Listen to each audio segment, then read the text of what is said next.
Okay? Verse 5 finishes with these words. So the woman survived her 2 sons and her husband. From God's perspective, life was being directed with purpose and with care, even Naomi's life. But from her perspective, not seeing all that he sees and not understanding everything that is in his plan, there was only loss and sorrow and certainly confusion.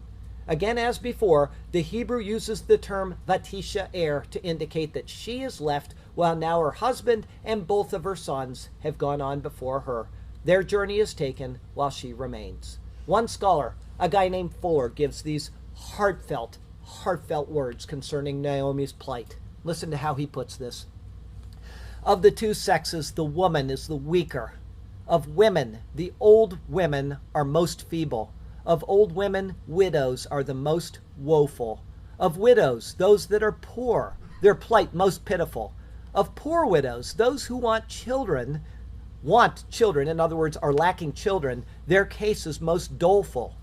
Of widows that want children, those that once had them and after lost them, their estate is most desolate. Of widows that have had children, those that are strangers in a foreign country, their condition most comfortless. Yet all these met together in Naomi, as in the center of sorrow, to make the measure of her misery, pressed down, shaken together, and running over. I conclude, therefore, many men have had affliction, none like Job. Many women have had tribulation, none like Naomi. The beginning of the book of Ruth actually resembles a Greek tragedy. It seems as if nothing could go right for this woman, Naomi.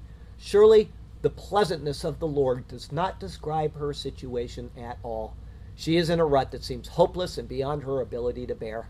But the Bible says that God is attentive to the widow, and with 3 of them living together, there is 3 times the attentiveness to that home where they dwell.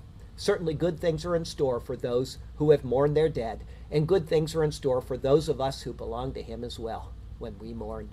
But there is the truth that we must belong to him in order to receive his favor and his hand of grace. It would be illogical to assume that God would care for those who don't first reach out to him. When tragedy happens, people ask, why did God let this happen to me? They say this as if God owes them something.